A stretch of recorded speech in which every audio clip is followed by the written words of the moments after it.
What is going on, guys? We're back. We got a lot of updates today. So, I want you to take a look at this. Beautiful sight.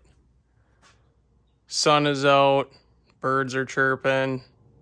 Yes, I know this is every day for a lot of you, but in Minnesota, first nice day of spring, starts warming your soul. All right, let's get to it. Check it out. Motor is in. This baby is just about done, guys.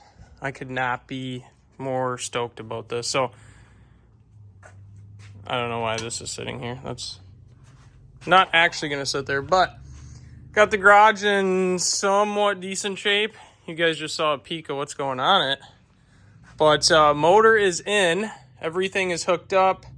Temporarily using this clamp. I know some of you are going to see that right away. Go, what the hell? T-clamp coming. But this was a tight fit, guys. One of the things I would do differently doing this over again is that harness on the back is very snug against the firewall. Now, I did double check, and it's also on solid mounts. It's not going to like eat into the harness or cause any issues, but it's fairly close. You guys might think that heat mitigation is overkill, but I do not, because right there is both harnesses, the ignition harness and the engine harness, which, speaking of, try to find a wire. Well, there and there, but that's cheating. This whole harness, like I told you guys was going to be, is wire tucked. So literally, it's your view of the injectors and the plenum, coil packs, no messy wire harnesses, except for you can see them running on the outside of the chassis here, but that's beside the point. So, looks kind of funny right now.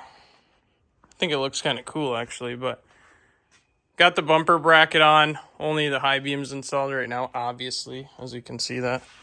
But intercooler is on. Got the intercooler piping all welded up. That thing is not coming apart. So there's one piece.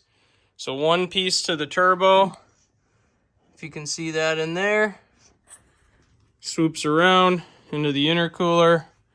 And then comes out right there.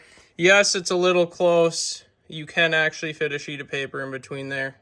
Well, 2 sheets of paper.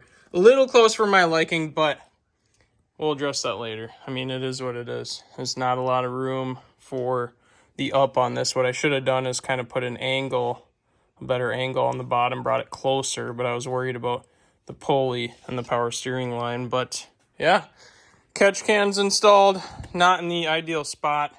Eventually, we're going to delete the ABS module on this. We'll move the catch can over there, like a lot of the super guys do. Much better spot for it, but be fine there for right now. Radiators installed as well. Just waiting on some hoses, upper and lower hoses. But yeah, transmissions installed as well. The Tremec T56, we had to cut into the tunnel. Got the clutch, transmission, bell housing all bolted up to the motor as one assembly and fished it in there. It was not fun. Not fun in the slightest. But we're done. So last thing we're doing right now is wiring up the Haltech. So I got the battery charging back here. You can see the little cable. Tanks all installed.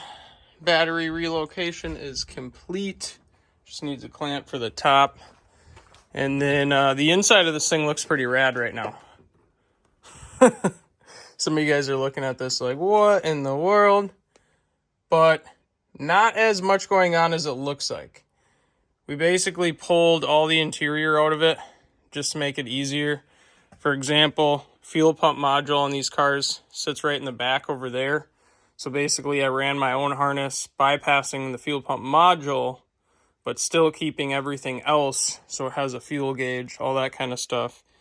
And basically it comes down around down here, and then I got my, where is it, right here. So that's going to be the trigger. So basically that turns on both fuel pump relays. You can wire them up independently, so there's actually 2 triggers, so it's one relay then the next.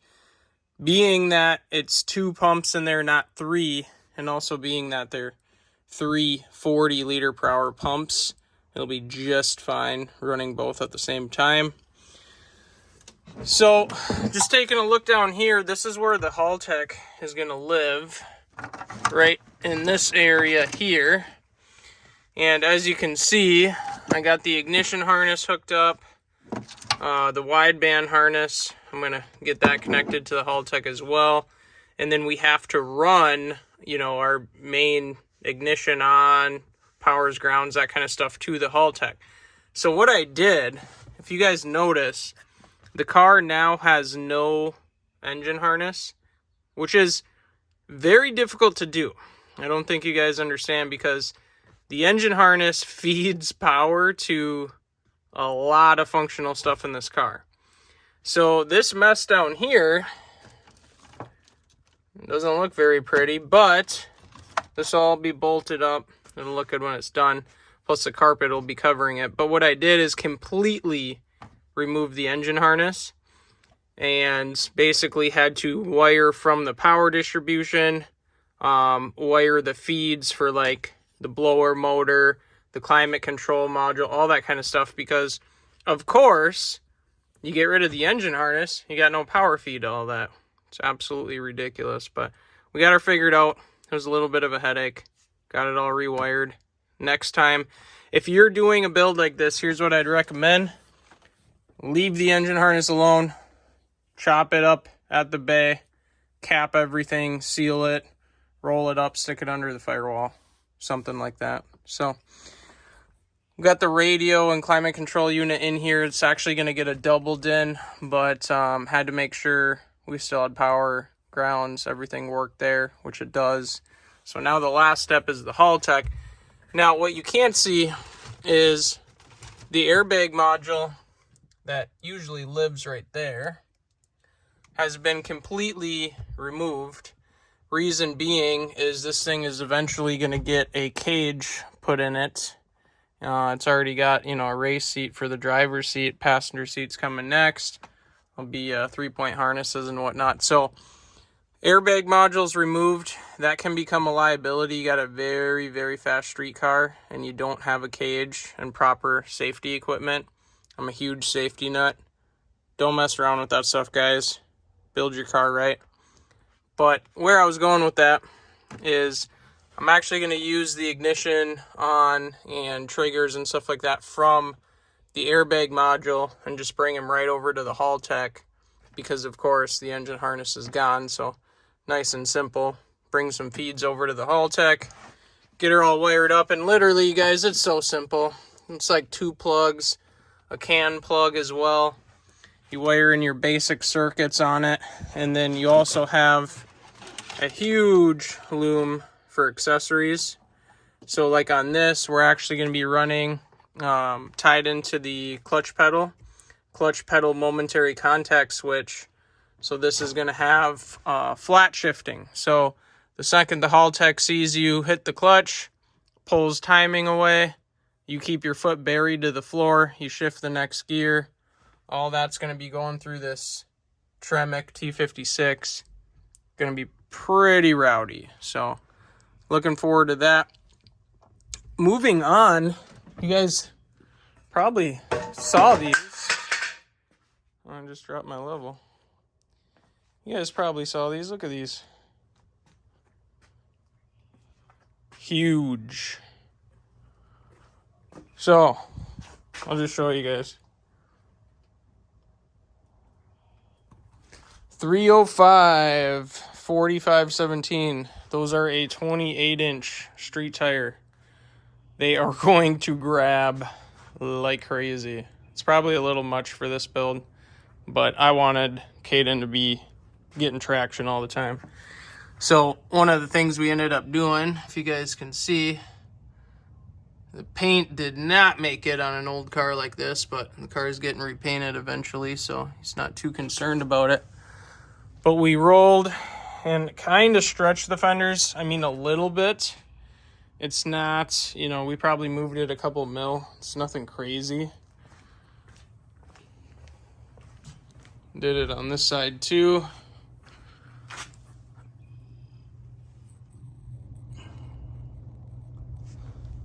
All that with a little $50 fender roller. Not bad, huh? If you guys didn't notice, we got brand new VC coilovers in there. So being that these are a heavier spring rate than what he had before, and being that they're BC, completely adjustable, as well as compression damping. I got wires in the way, but you guys can see that. Also got them installed on the front. So I think what we're gonna do is we're gonna set this thing low and make it really stiff. But yeah, this thing's looking like a car again, guys. One of my favorite pieces. I love the way these sound. This is the Race SQV by HKS. They sound phenomenal. And yes, that's a power steering cooler, if you were wondering what that is. Oil filter now is gonna live right there. So literally reach up under the fender, take the oil filter off, as well as the catch can drain is right next to it. Kind of slick if you ask me, because that is both your messes, one bucket. Pretty cool.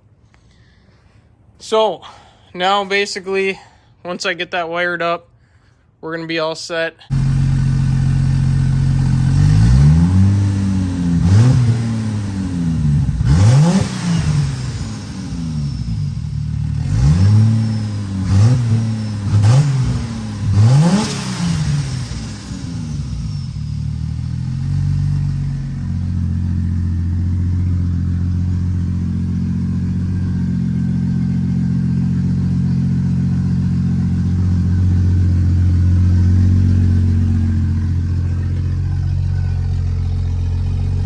Getting a little hot. Gotta get those fans activated. She's running though. Running damn good.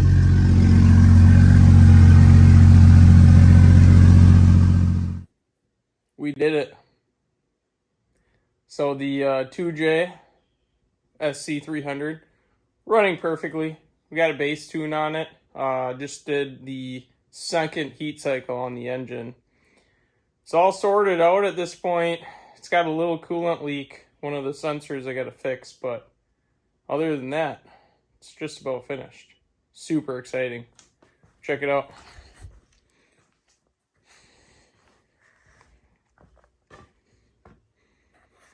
She is looking good.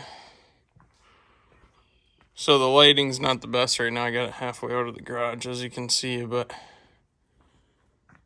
missing the bumper and the hood, obviously, but aside from that, not too shabby.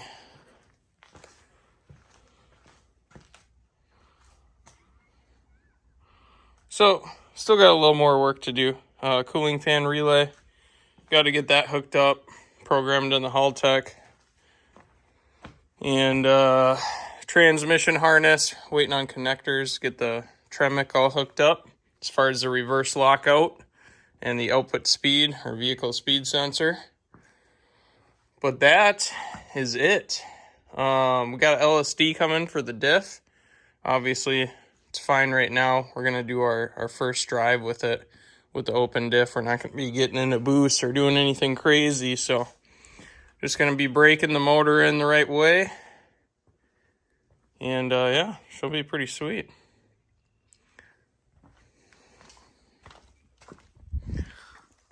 The other cool thing, obviously the car is off right now, but it's Haltech, the NSP, the new program they got, freaking phenomenal. So user-friendly, just absolutely sweet. So, obviously, you can see we got a little bit of a mess on our hands. We're going to wire up an aftermarket radio in here. Not that you'll be using it that much, Caden. Be listening to the sounds of this beautiful 2J, but she is definitely around 90% complete. So, Could not be more happy.